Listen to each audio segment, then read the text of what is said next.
Role sir, પહેલા તો ખૂબ ખૂબ અભિનંદન તમને. સર, ડીજીપી તરીકે આજે તમે ચાર્જ સંભાળ્યો છે, શું રહેશે પેલી પ્રાથમિકતા એઝ એ ડીજીપી તરીકે? સૌથી પહેલાં તો હું સરકારશ્રીનો આભાર માનું છું કે આવા એક મોસ્ટ ઇમ્પોર્ટન્ટ અસાઇનમેન્ટ જે પોલીસમાં કહેવાય છે, ડીજીપી તરીકે આપણે અહીંયા પોઈન્ટ કર્યા માનનીય મુખ્યમંત્રીશ્રી અને માનનીય નાયબ મુખ્યમંત્રીશ્રીના. જે પોલીસની કામગીરી છે એ આપણે કહેવાય છે કે જે મુખ્ય કામગીરી આપણે જ્યારે ટ્રેનિંગમાં પણ શીખાવી અને પછી પર પ્રિવેન્શન, ડિટેક્શન અને investigation of crime and maintenance of law and order, એટલે ગુનાને અટકાવવાનું, ગુનાને શોધવાનું, એની તપાસ બરાબર થાય અને લો એન્ડ ઓર્ડર બરાબર રહે. એ અમારી જે મેઇન પ્રાથમિકતા છે એને જ ગણીએ. આ સિવાય ઘણા બધા પડકારો છે આપણા પોલીસની સામે, ચાહે ડ્રગનું દૂષણ હોય કે સાયબર ક્રાઇમ હોય કે ટ્રાફિકની સમસ્યા, એ તમામ ઉપર પણ આપણું ધ્યાન રહેશે. ટેકનોલોજીનો આપણે બહુ વધારે ઉપયોગ કરવા માંગીએ. એમાં પણ જે સીસીટીવી છે એ કહી શકીએ કે આજકાલ મોસ્ટ ઇમ્પોર્ટન્ટ એને જ ગણાય. આપણે અમદાવાદ શહેરમાં લગભગ 3 વર્ષ જેટલા, આપણે જુલાઈ 2023 એન્ડમાં જોઈન કર્યા હતા, તો લગભગ 3 વર્ષના સમયગાળા દરમિયાન લોક ભાગીદારીથી 24,000થી વધારે સીસીટીવીઓ લગાવ્યા હતા. અને અમદાવાદમાં સરકાર શ્રી દ્વારા કોર્પોરેશનના અને બધા મિલાવીને લગભગ 4,000 સીસીટીવી છે. તો અને આજે લોક ભાગીદારીથી લગાડેલા 24,000થી વધારે સીસીટીવીને 3,000થી ઉપરની સીસીટીવીની ફીડ પોલીસ સ્ટેશન લેવલે પણ આપણે લઈએ અને કંટ્રોલ રૂમમાં પણ લઈએ. એટલે આ લોક ભાગીદારીથી જ થયા છે. તો એ આપણે ફર્સ્ટ પ્રાયોરિટીમાં અમુકમાં જે અમુક પ્રાયોરિટીમાં આને પણ આપણે પૂરા સ્ટેટમાં જે અમુક સિટીઝ છે લોક ભાગીદારીથી વધારેમાં વધારે સીસીટીવી લગાય એ આપણે પ્રાથમિકતા રહેશે. આનાથી તમારો જે પ્રિવેન્શન ઓફ ક્રાઇમ પણ થશે, ડિટેક્શન ઓફ ક્રાઇમ પણ થશે અને જે ઇન્વેસ્ટિગેશન છે એટલે આ તમામમાં આ બહુ કારગર ઉપયોગ થશે. આ સિવાય ગુનેગારોને કાયદાનો, પોલીસનો થોડું ડર રહે એ પણ આપણે એ રીતેની પોલીસિંગ કરતા આવ્યા છીએ અને એ પણ આપણે કરતા રહીશું. આ સિવાય જે પબ્લિક ગ્રીવાન્સ રિડ્રેસલ સિસ્ટમ છે એટલે લોકોને પોલીસ સ્ટેશન તેમજ જિલ્લામાં જ એ લોકોનો જે કંઈ ન્યાય છે એ ત્યાં જ મળી જાય, એ લોકોને અહીંયા સચિવાલય સુધી કે ડીજી ઓફિસ સુધી કે ઉપરી અધિકારી સુધી નહીં આવવું પડે, એ રીતેની પણ આપણે એફર્ટ્સ કરીએ, વ્યવસ્થા ગોઠવીએ. આ આપણે અમુક પ્રાયોરિટી છે. ડ્રગના દૂષણ જે વધી રહ્યા છે એ એના માટે આપણે જેટલા એફર્ટ્સ છે, અમદાવાદમાં પણ ખાસા એફર્ટ્સ કર્યા છે, આખા સ્ટેટમાં એન્ટી નાર્કોટિક ટાસ્ક ફોર્સ પણ એના પણ પ્રોસેસ ચાલી રહ્યા છે. એ શરૂ થશે તો એ ડ્રગ્સના આપણે ખાસ પ્રાયોરિટી આપવાના છીએ. આ સિવાય સાયબર ક્રાઇમ પણ એક મોટો પડકાર તરીકે ઊભો થઈ રહ્યો છે. અમદાવાદમાં એમને એમના કન્ટિન્યુઅસ ટ્રેનિંગના પણ સિસ્ટમ ગોઠવ્યા છે. ત્યાં સાયબર ક્રાઇમમાં ડિટેક્શનના માટે બરાબર ડિટેક્શન થાય, વધારેમાં વધારે ગુનાઓ પણ નોંધાય, એ પણ આપણે પ્રાયોરિટી છે. તો આ અમુક પ્રાયોરિટી છે. આ સિવાય એડમિનિસ્ટ્રેશન પણ ઇમ્પ્રૂવ થાય, જે બધા જ પ્રાયોરિટી છે. ડીજી ઓફિસમાં ખાસ કરીને વહીવટ, થોડું એડમિનિસ્ટ્રેશન બરાબર ચાલે એ પણ આપણે એક પ્રાયોરિટીમાં રહેશે. સર, ગુનેગારો ગુજરાતના ગુનેગારો તો એ સંદેશ છે કે ગુનેગારો કાયદાથી, પોલીસથી એ લોકોને બીક લાગવી જોઈએ. એ હું સ્પષ્ટપણે કહેવા માગું છું. કોઈ કાયદો હાથમાં લેશે તો એના વિરુદ્ધ પોલીસ કડક રીતે કાર્યવાહી કરશે અને સામાન્ય માણસો જે છે, સામાન્ય જનપબ્લિકને પોલીસમાં ટ્રસ્ટ હોય, વિશ્વાસ હોય, એ રીતેની પોલીસિંગ આપણે કરીએ. સર, આવનારા મોટા બંદોબસ્તો ખાસ કરીને ઇલેક્શન 2027 આવી રહ્યું છે, તો એક્શન પ્લાનો એના કેવા પ્રકારના રહેશે? રથયાત્રા જે છે આવી રહી છે, એક્શન પ્લાન શું બનાવી રહ્યા? નહીં, ઇલેક્શન તો છે તો નેક્સ્ટ યર છે. આ ટૂંક સમયમાં જ આપણે 16 જુલાઈના રોજ અમદાવાદની રથયાત્રા, જે કે આખા વર્ષની કહી શકાય કે સૌથી એક ચેલેન્જિંગ બંદોબસ્ત રહે છે. લાસ્ટ યર અને આપણે દર વખતે જ એમાં ઇમ્પ્રુવમેન્ટ જ થતા આવ્યા છે અને આ વખતે પણ આપણે તૈયારીઓ જે અત્યારથી જ રથયાત્રાથી લગભગ 1.5-2 મહિના પહેલાંથી શરૂ થઈ જાય છે, એ બધી ચાલી રહી છે અમદાવાદમાં અને એ અપેક્ષા છે કે વ્યવસ્થિત રીતે આ પૂર્ણ થશે. કન્વેક્શન રેટ ઓછો છે ગુજરાતનો અન્ય રાજ્યોની કમ્પેરિઝનમાં. આ કન્વેક્શન રેટ વધે, લોકોને ન્યાય ઝડપથી મળે, એ માટે કયા પ્રકારના પગલાં લેશે? જે મેં વાત કરી કે કન્વિક્શન રેટને વધારવા માટે જैसे આપણે જે સીસીટીવી છે એના જે પુરાવાઓ પોલીસ વ્યવસ્થિત રાખે સાથમાં, એ તો એમાં સાચા ગુનેગારોને પણ પકડાય અને વ્યવસ્થિત રીતે તપાસ થાય. એના માટે આપણે અમદાવાદમાં છેલ્લે હુકમ પણ કર્યા હતા કે કયા રીતે એના તમારે એવિડન્સ લેવાના છે. આ સિવાય બીજા પણ તપાસ બરાબર થાય, સ્પેશિયલ પબ્લિક પ્રોસિક્યુટર્સની નિમણૂક થાય, કોઈ એવા ઇમ્પોર્ટન્ટ કેસ હોય. અને એડવાઇઝર જે છે, લીગલ એડવાઇઝર છે, એની પણ પોલીસ સલાહ લે. ટૂંકમાં આ છે કે આપણે અમુક ચેક પોઈન્ટ્સ વિચારીએ કે જે દરેક તપાસમાં પોલીસે શું શું કરવાનું જોઈએ.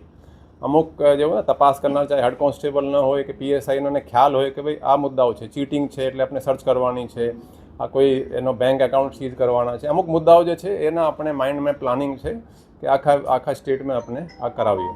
સર, આપના અમદાવાદના સમયગાળા દરમિયાન અકસ્માતોમાં મોતનો આંકડો ખૂબ જ ઘટ્યો છે. રાજ્ય લેવલે આંકડો ઘટે તેના માટે ટ્રાફિક ને ડાયવર્ઝન એ બધા કઈ રીતે કામ કરશે? તો અમદાવાદમાં અમુક જે કટો છે, તમે જુઓ કે એસજી હાઈવે પણ ઘણા બધા કટો હતા. એ નિર્માની આગળ ત્યાં એક કટ હતા. આપણે ખાસા કટો બંધ કરાયા છે.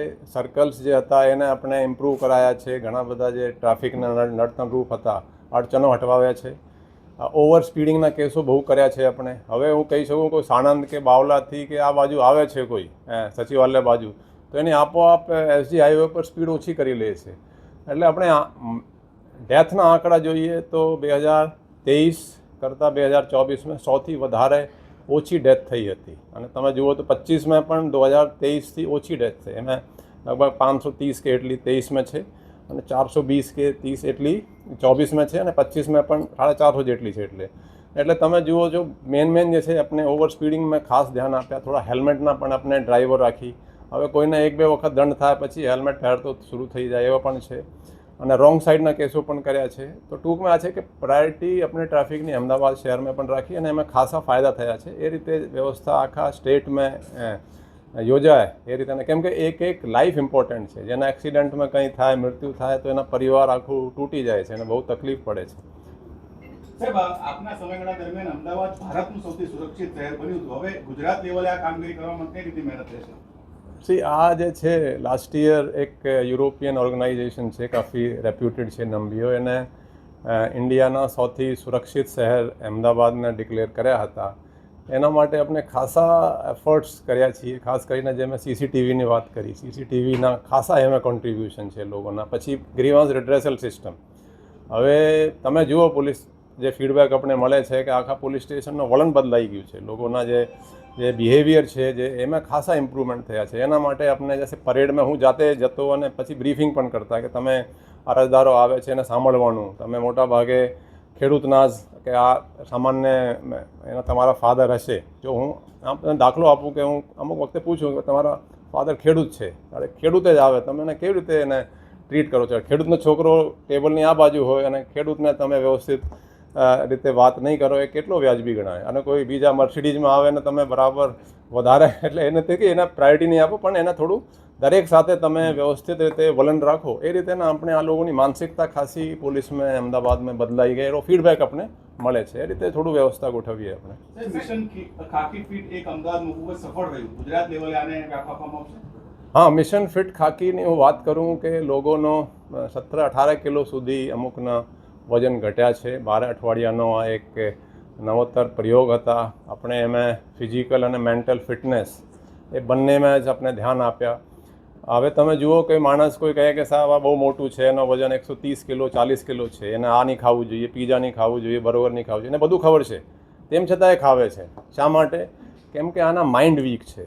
આપણે આ એક કોર્સ છે જેમાં ફિઝિકલ અને મેન્ટલ ફિટનેસ બંનેમાં ઇમ્પ્રુવમેન્ટ આપણે કરાયા છે. એને પોતે જ લાગે અંદરથી જે છે કે નહીં આ આપણે નહીં ખાવાનું. તો એ લોકોને હેલ્ધી ડાયટ ખવડાવવા માટે એ લોકોને એક્સરસાઇઝ, યોગા, પ્રાણાયામ, મેડિટેશન એ બધું ઓલ ઇન વન તરીકેના આપણે જેને જે આપણા અનુભવથી જે આપણે લાગ્યા કે આ રીતેની એક ડાયટ તૈયાર કરી છે. એમાં લોકોનો આજે મેં ત્યાં જઈને જોયા, એના મેડિકલ રિપોર્ટ આવ્યા છે. એના કોલેસ્ટ્રોલ ઘણા બધાના ઓછા થયા છે, ટ્રાઇગ્લિસરાઇડ્સ ઓછા થયા છે, એના અમુકની બીપીની ટેબ્લેટ છૂટી ગઈ છે, અમુકના શુગરના ટેબ્લેટ એ લોકો હવે નથી લેતા. ઘણા બધા ઇમ્પ્રુવમેન્ટ છે. તો એને આપણે થોડું એનાલાઇઝ કરીને આખા સ્ટેટમાં પણ આપણે એને ઇમ્પ્લિમેન્ટ કરાવવા માંગીએ. હવે કેવી રીતે કરાવીએ? કેમ કે હું તો ત્યાં જાતે ત્યાં 12 અઠવાડિયામાં હું 12 વખત સવારે પીટી પરેડમાં ગયા હતા સવારે. હવે હું દરેક જગ્યાએ નહીં જઈ શકીએ એવું થોડું એક પડકાર છે. પણ આપણે જે લોકોએ શીખ્યા છે, જે લોકોનો પોતે જ વજન કોઈ કહે કે મારો 12 કિલો વજન ઓછું થયો, આમાં શું છે ને કે કોઈ એમાં ચેન્જ કે આ કોઈ કે આપણને મેનિપ્યુલેશન નથી. તે દિવસે પહેલા દિવસે આવ્યા, એના આપણે આખા વેટ, એના બધા જ મેજરમેન્ટ કર્યા, એના બ્લડ લેવડાયા, એના જે વેસ્ટ છે કેટલા વેસ્ટ છે, એના આખા ઘણા બધાને તો નવા કપડાઓ સીવડાવવા પડ્યા છે અને પછી છેલ્લા દિવસે પણ એ જ પ્રોસિજર મુજબ એના આખા બ્લડ સેમ્પલ લેવડાયા, એના વેટ અને બધું એનો ચેક કરવામાં આવ્યો. તો એટલે બધા સાયન્ટિફિકલી આપણે આ મિશન ફિટ ખાકી કર્યા છે અને ખાસા એમાં રિઝલ્ટ આવ્યા છે. સાહેબ, આપણે પદભાર સંભાળ્યો, દુકાન તૂટી ગયા, કોર્પોરેશન અને પોલીસ બંને હાથ ઉપર કરે છે, હજી સુધી કોઈ નક્કર કાર્યવાહી નથી. હવે શું કાર્યવાહી થશે? નહીં, એ તો આપણે એ બાબતે તો અત્યારે આપણે કહી શકાય નહીં, કેમ કે બહુ મને આની ખબર નથી. અમદાવાદના તમે કંઈ પૂછશો તો આપણે નહીં, એ તો અમદાવાદનું કંઈ પૂછો તો આપણે અત્યારે જણાવી શકીએ, પણ પદભાર ફળ આપણે જોઈએ જરા આમાં. સુરતમાં જે ડિમોલેશન થયું હતું, પોલીસના ઉચ્ચ અધિકારીઓ હાજર હતા, એસઓજીની હાજરીમાં ડિમોલેશન થયું. નહીં, એ અત્યારે ખબર કંઈ કહી શકે નહીં, કેમ કે આમાં મને બહુ ખબર પણ નથી. સરહદી જિલ્લામાં આઈપીએસ અધિકારીઓ બિહાર તાજપીર ફરીને જવાના છે. આ સરહદી જિલ્લાના ગામોના લોકો પોલીસ સાથે મિત્રતા કેળવે અને એને ઇનપુટ્સ આપતા રહે, એના માટેના જે પ્રયત્નો થાય છે, એમાં આ વખતમાં કંઈ નવું કરવાના હોય કે જે નવી સૂચનાઓ આપવામાં આવી હોય? નહીં, આમાં હું બીએસએફમાં લગભગ 4 વર્ષથી થોડો વધારે સમય બીએસએફમાં રહી ચૂક્યા છીએ. મેં પણ ત્યાં બોર્ડર આઉટપોસ્ટ ઉપર ઘણા નાઇટ હોલ્ડ કર્યા છે.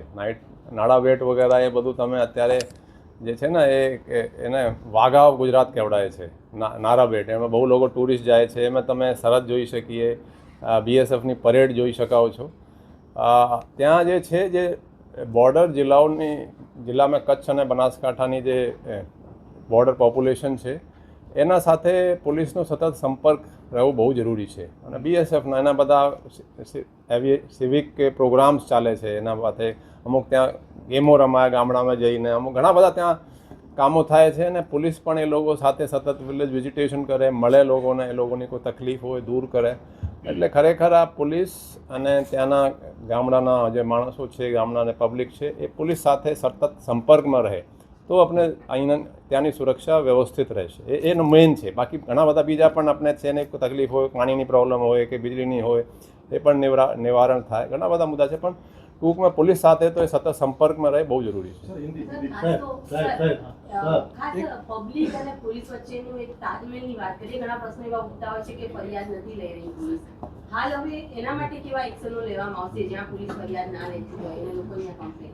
અને દેખો, એ જ મેં હમણાં વાત કરી કે કોઈને આપણે જે માણસો જે પબ્લિક ગ્રીવન્સ રિડ્રેસલ સિસ્ટમ છે પોલીસના, એ થોડું વધારે વ્યવસ્થિત થાય.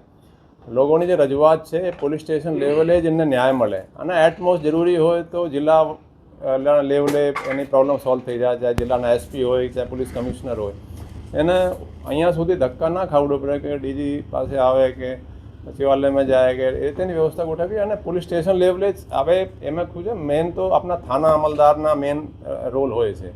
તો એને જ આપણે થોડું ઇન્સ્ટ્રક્શન આપીને એને એક એવા સિસ્ટમ ગોઠવીએ કે એને કાર્યવાહી ન્યાયિક કરવી જ પડે. તાજેતરમાં બાંગ્લાદેશીઓને મોટું ઓપરેશન અમદાવાદના આંકડા પણ ખૂબ મોટા છે. તો હવે ગુજરાતભરમાં આટલું ચાલુ રાખવામાં નથી, ગેરકાયદેસર વસવાટ કરે છે એમના પાસે? નહીં, આજે છે બંગલાદેશીઓ છે. આપણે અમદાવાદમાં પહેલાં ચંડોલા તલાબમાં પણ ઓપરેશન કર્યો હતો અને અમને તાજેતરમાં હમણાં જ એમાં 200થી વધારે બંગલાદેશીઓ પકડાયા છે અમદાવાદમાં. સ્ટેટમાં સૌથી વધારે અમદાવાદમાં જ પકડાયા છે. એ તો આપણે સમાંતર સમયે આ કાર્યવાહી ચાલુ જ રહેશે અને એ દેશના હિતમાં પણ છે અને સિક્योरिटी માટે પણ એ इम्पोर्टेंट है. ऐसे ही अन्य खबरों के लिए चैनल को सब्सक्राइब कीजिए. खबरों का नोटिफिकेशन पाने के लिए बेल आइकॉन को जरूर दबाएं.